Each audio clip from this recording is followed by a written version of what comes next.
Welcome to Black Nouveau. This is our edition for December 14th, 2016. I'm Joanne Williams. For decades, Helen G's holiday decorations have been a special treat. We're going to visit her home again. We'll remember social justice activist Brian Stevenson's visit to Milwaukee, and we'll profile one of the pioneers of Milwaukee's child care efforts. This weekend, the third annual We Got This Tuxedo Walk will be held downtown. Black Nouveau will be there, and we'll show you what happened in a future program. But now, let's look back at last year's fancy event. I know many women want to be in my life, like, oh me, oh my. Why can't every woman end up being my wife? Even if she go away, even if she go away, even if she go away, even if she go away. I'm a classic man. You can be mean when you look this clean. I'm a classic man. Calling on me like a young OG. I'm a classic man. Your knees get made by the street, elegant, old-fashioned man. Yeah, baby, I'm a classic man. I feel like it's a very, very impactful event for the youth, far as setting a positive image for the youth, giving them the ability to have confidence and to learn more about a professional demeanor, and also networking with other males in the city. And a lot of people say that when men dress well, their confidence go up, and just to see my son's confidence go up and just the feeling, this is their first time wearing a tuxedo. So they've been talking about this event for weeks, been counting down, and so the anticipation and the wait is finally here, so they're very, very, very excited about it. This is my youngest son, his name is Caden, he's 6 years old, and this is my son Joel's Holmes, he's the oldest, he's 7.5. Joel likes basketball, likes to dance, Caden likes to read, and Caden's very creative, he likes to run around as a superhero. And it's good to be on We Got This because we get to wear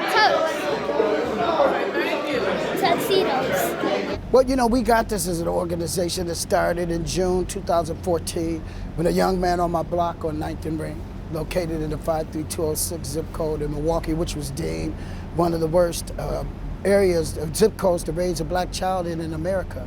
Well, when they were going to arrest the young man, I just stepped in and tried something different, offered him a job in the garden, the community garden we have on the corner, to pay him $5 an hour, $20. He worked hard. The next week he returned with some friends. And by the end of that first summer, we had 100 boys working, and we paid them only through Facebook posts on Saturdays and the people coming to pay them.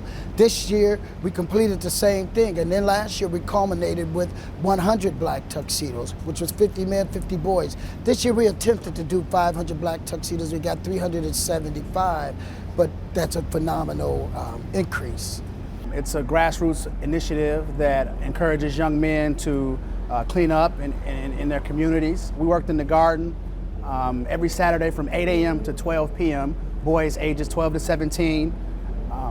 Through no government funding, we received donations from the community and basically paid the boys $20 for their work.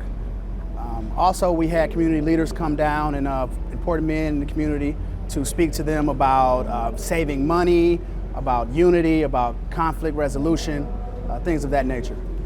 Okay, here we go. Slide that one in. The greatest thing about today is we've invited a lot of men from all different walks of life. Many of them work with organizations and occupations where they could really be servicing or helping young black men. They get to meet, they get to talk. Young black men that wanted a career or an occupation in a certain field have men from all different occupations and fields that they can talk with and hang with for the day, just to be guaranteed that there's hope for them. It's very important that our men need to step up. There's a lot of misguided young men out here. I grew up without a father, so I know how it is to feel lost and feel misguided. And sometimes you just need an older man just to reach out to you, and it'll make a world of difference. And I've learned so much, even in the garden and today, I've learned so much from these young men, not just by talking to them, but by listening to them, because they have a voice and they have a lot of ideas and they have a lot to say as well. My tux for prom was a little bit shorter than that. I feel like the program, the people who came in that garden, they wanted to hear me talk. They trust me, and that was like the first time, because throughout life I always thought, like, how come nobody ever wants to hear me talk? Why? How come I'm not in front of a group speaking? And without them knowing that that's what I was thinking, they already had put me in a position where I was heard, and I really appreciated that. Right here. Beautiful. Okay, can you stand there looking scholarly like you are? Excellent. Can you smile? Excellent. Love that. Today has been amazing. I mean, just seeing all the people come in and just, even if they didn't come in and support or give money, just coming to see them. Even when we took the pictures, there was cars stopping by, rolling down their windows and taking pictures of their own just because they were so excited to see a bunch of, black males who gathered together and dressed real nice, and it wasn't for a funeral.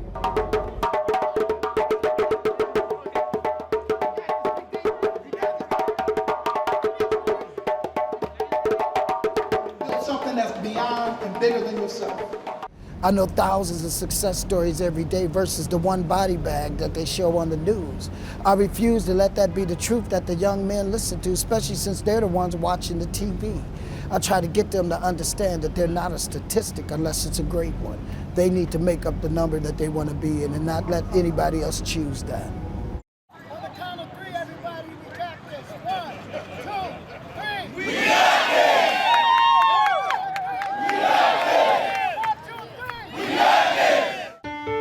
Children are not different. The environment is different.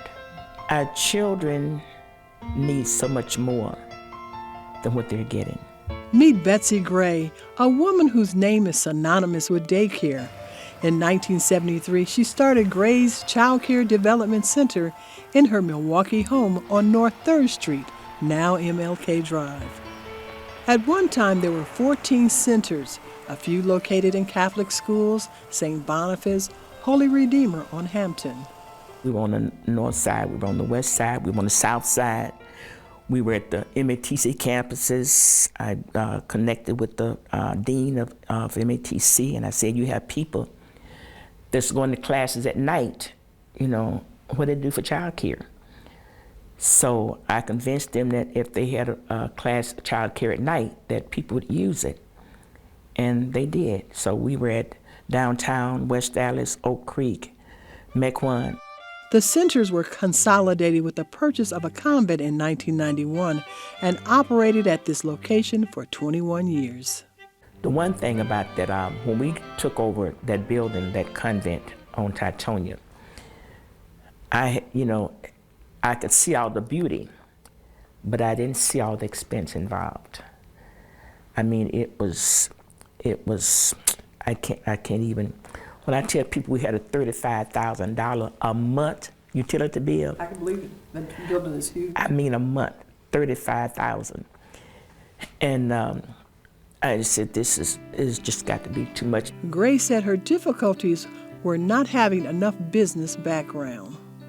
I love children, and I thought I can help them, and I can do so much, but I didn't know that I had to have stainless steel pots, when the city came in. And they said, and I had my pots. It was in my home. We lived there. And they said, well, you got to have stainless steel. And I'm thinking, what am I going to do with my pots? They work fine for me. And of course, that was the rule. We had to have stainless steel pots. And then the lights, fluorescent lights, you got to change the lights. So I had to make a lot of changes in my home because of the child care. So there were rules that I was not familiar with. So I learned, along the way. Learning was why Betsy Gray came from Pine Bluff, Arkansas to Milwaukee. She came to go to Marquette University's nursing school. Her daughter, Wanda Montgomery, who worked with her, said marriage and a family deferred her educational dream. So she wanted to get her degree, and she did. She went to UWM part-time for 10 years until she got her bachelor's. And then a few years later, my mother and I both went to Marquette together for our master's, and we graduated the same day with our master's. And people say, what are you getting it for? I say, I want to have it. I'm not getting it to keep my job. I own the business, but I just wanted to have that. The rules and regulations in the child care industry have changed.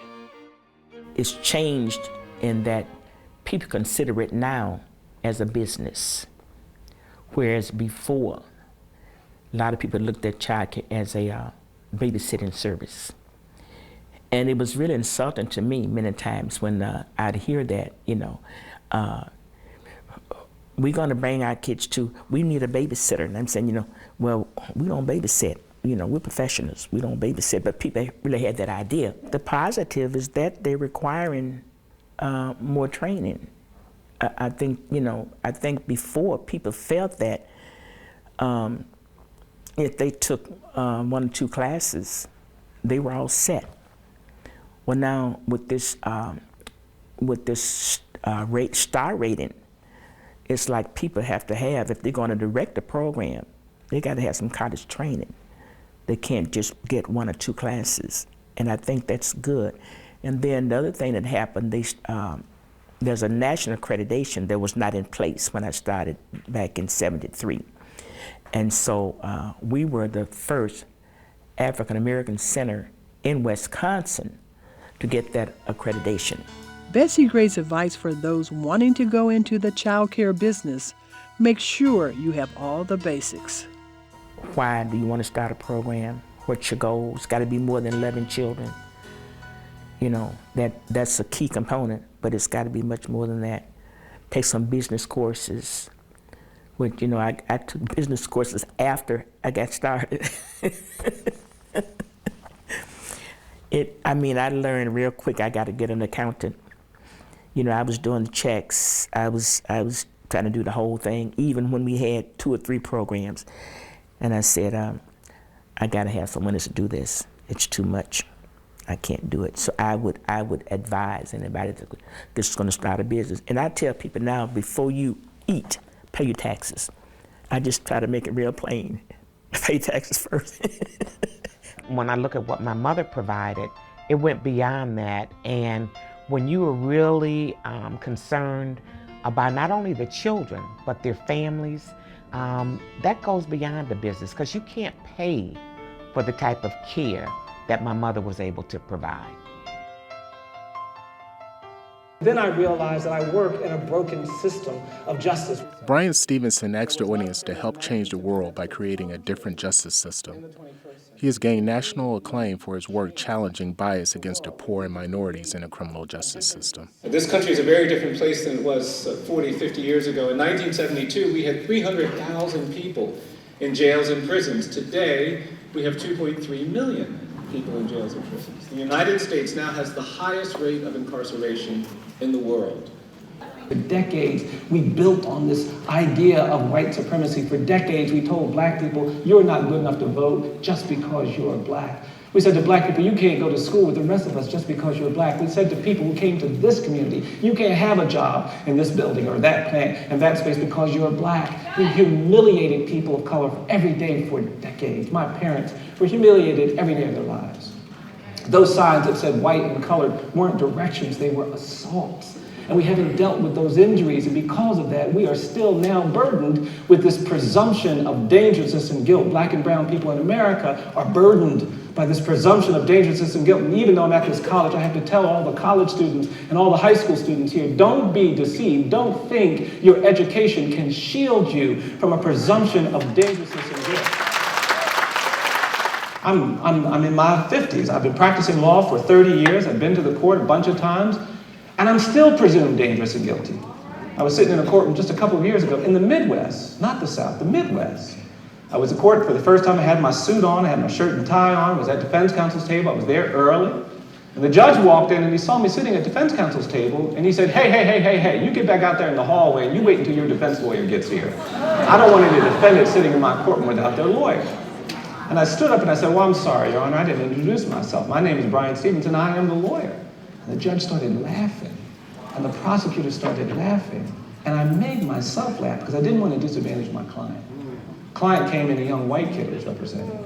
We did the hearing, and afterward I was thinking to myself, what is it that when this judge saw a middle-aged black man in a suit and tie at defense counsel's table, it didn't even occur to him that that's the lawyer. What that is this narrative of racial difference that we have got to change. There's a lot of talk about reforming the criminal justice system, but how do you do that without being perceived as not being soft on crime?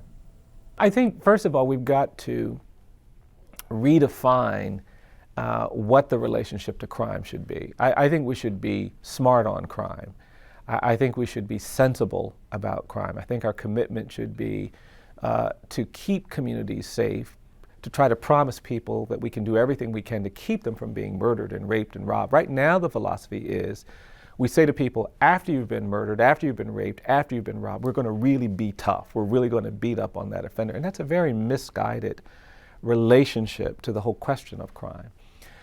Most of the people we have in jails and prisons are there for drug crimes, for property crimes, for crimes that actually don't directly threaten public safety.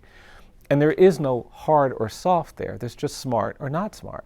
You know, is it smart to spend $30,000 a year to put somebody in prison for 30 years for writing a bad check for $30? Is that really smart? Is that sensible? Is that wasteful? Is that misguided? And those are the kinds of questions that I think are triggered by the reform issues that I'm trying to advocate. And I do think we have to think differently about violent crime as well. A lot of people are in jails and prisons for violence that is, again, a manifestation of mental illness, which I think we should be treating. We've got too many children in our community, in Milwaukee and other communities across this nation, that are born into violent families. They live in violent neighborhoods, they go to violent schools, and by the time they're 4 and 5, they have been traumatized by violence. And they are desperate to be safe. And we're not providing them safety. We're not giving them counseling. We're not helping them. We're sending them to schools and we're threatening them, which just aggravates their trauma. So by the time they're 7 and 8, when they are looking for a moment to be relieved from this stress, this overwhelming anxiety, and they start using drugs, we fault them, we condemn them, we say they're bad, when in fact I believe we are responsible for not helping these children cope with that trauma. When they're so frightened all the time, when they're just looking for safety and they make a choice to join a gang, we think that means that they're evil or destructive. I think it just means that they are doing anything they can to cope with this overwhelming fear. And so that narrative has to shift before we can actually do the kinds of things we needed to do. There was a time when if you were a black man or a white woman and you said you were in love with someone of a different race, you would get put in a mental institution.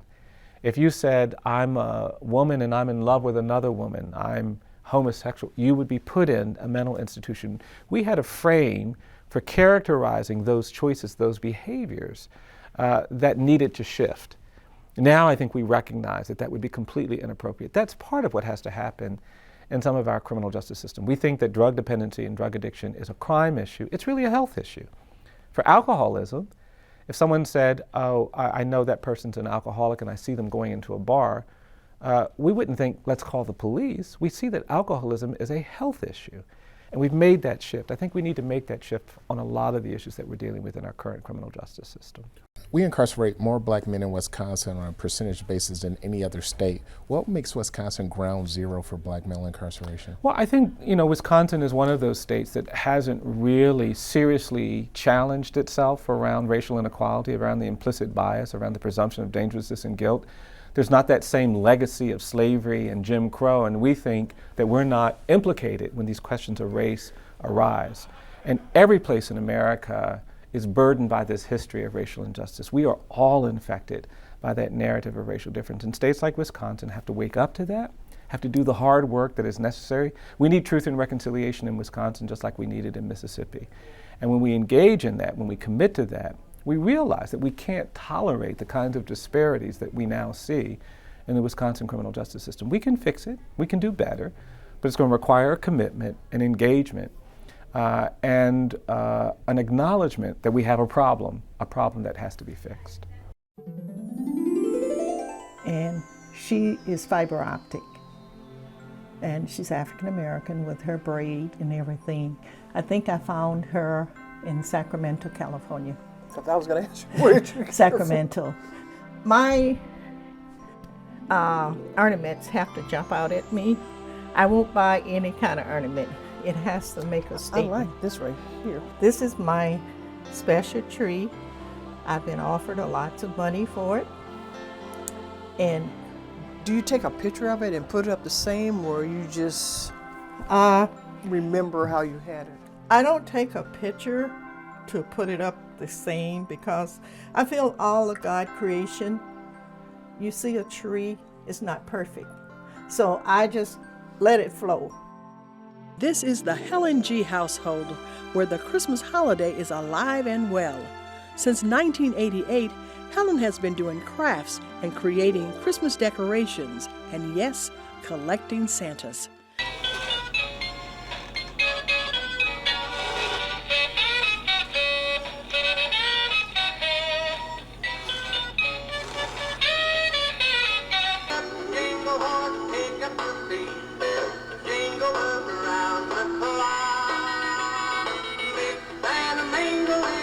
But her collection is intact. I might not have quite as much, but they will always be part of me. What was behind you starting this whole decorating? It really started when my husband and I had our first child. We didn't see anything in the stores that represented who we were. So I started creating my own black Santas, black dolls, black whatever. Not that I had anything against what was in the store, but I wanted our whole household to represent us. I also like to do Christmas because of my deceased son. My deceased son was the type of guy that always complimented me on everything I did, what I wore, and everything. So when he died, I really kind of threw myself into doing more. And thank God for a good husband. He allowed me to do this. And so it just became almost like a ritual. Was this a nurturing process to get you over your son or help heal? I really do believe so. So when he passed, August 19, 1988, I couldn't figure out how I was going to get through Christmas. So I decorated even more. I try to decorate and I go back and I reflect on what it was like when he was here, how he enjoyed Christmas. So I think, yes, it was a healing process for me. His and her Santa on the left side, they all have arthritis in there now. If you hear the squeaky bones and things, the one by the door, I think they were some of the first ones I bought. And this guy here is about, on the fireplace, I would say he's about maybe 10 to 15 years old. The Christmas tree is a family tree. Her two deceased sisters are each represented by an angel. And this one here, this is represent my sister Jean, who had cancer. She has no. And I took all her hair off. Most of the angels, she's from this family, they have hair. But I took it off because Jean was having a hard time accepting her baldness. Okay. And this year, I have added another angel to my collection. This is Essie. My sister Essie died in February this year, and she was 86 years and 5 months. So I only had 2 sisters. I had 5 brothers, but this represents my 2 sisters, Essie and Jean. Is this like having your family right here with you? Yes, yes. I got to figure out how to put my 5 brothers up there. I don't know how they're going to do that one. Well, I started with one. There's one. Helen's children are grown, and she now has grandchildren. But she says the biggest child of all is herself. I love Christmas.